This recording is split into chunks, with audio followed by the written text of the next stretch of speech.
All right, welcome back to Mr. G's weekly update. I got my co-host here with me, Talik. How you doing? Hey, it's another week, Mr. G. What's going on? All right, so let's get right to it. All right, so I'm so excited. Coming up May 2nd, I will be in San Diego for the San Diego Automotive Educators Conference. Okay, this is normally a gasoline-based automotive conference.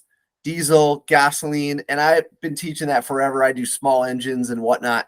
But for the first time, the entire annual conference is about the change from gas to electric. So we're going to have all kinds of guests coming in. Eddie from Revolt's going to be there. It's going to be pretty exciting. Talik, you're going to get over there? Yeah, I mean, it's in my town. I got to check it out and see, what all the hubbub's about. It's going to be at Madison High School. If you are a educator in the San Diego area, I encourage you to attend. Honestly, if you're from another state, they'll probably accept you.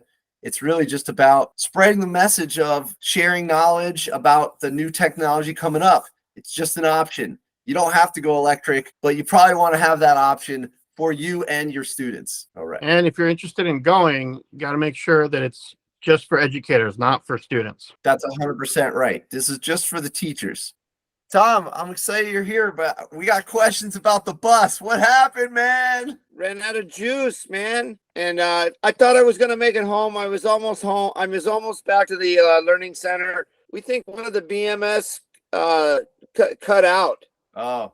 Stopped, and because all of a sudden it went from, like 115 volts down to 80. We're on the case already. So we got Kevin Lieberman and Mark Weller, EV West Advisory, and a whole bunch of people maybe could help sort this problem out, because we want to get the bus to the Charged Up conference for the automotive educators in San Diego. Here's us when it was still a gas vehicle last summer. That was awesome. And you graciously donated the bus and the parts, and we went to town on that thing, and we got a ton of it done. Here's Talik out there. Talik, you were talking to Jehu. That was pretty cool. Very cool. Yeah. The whole project was, kind of blessed. I think, we were under a shining star or something, not to be too esoteric, but yeah, the crew that we had was I really want to keep this team together, man. Yeah, 100%. That was a lot of fun. I had a blast when we finally drove it out. That was really cool. Also, I should let you know that in other news, there's also Harbor Freight gives away, I don't know if you guys know, but they give away money to shop teachers nationwide. And what they do is they have you apply for this award. Last year I was a finalist, and I'm applying for the award again to see if I can get to be sorry, I wasn't a finalist. I was I was a finalist, but I wasn't a winner. I was in the top 25 or whatever. And so but Harbor Freight, they do a lot of work for the school systems, believe it or not, in skilled trades. So I just want to mention them and let everybody know that I'm going to go for this award again and give it a try. Then as far as my local update goes, I pulled my Ranger out of the garage.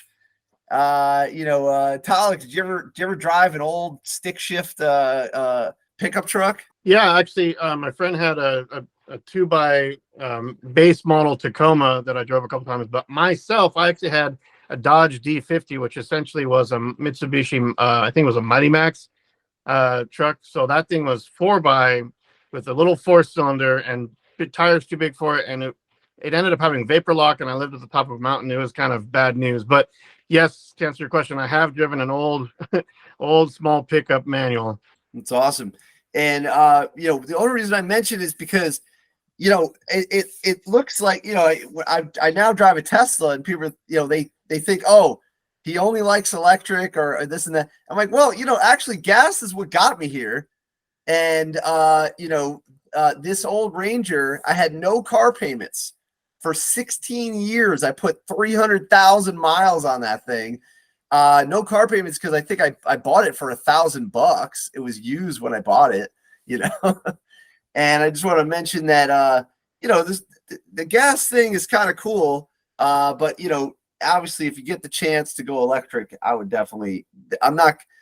There's no way you're going back for daily driving. The Tesla is just a superior vehicle, and the full self-driving is no joke. It's no joke. It's amazing. Actually, all three of us on this call have Model Ys. What do you think of the full self-driving?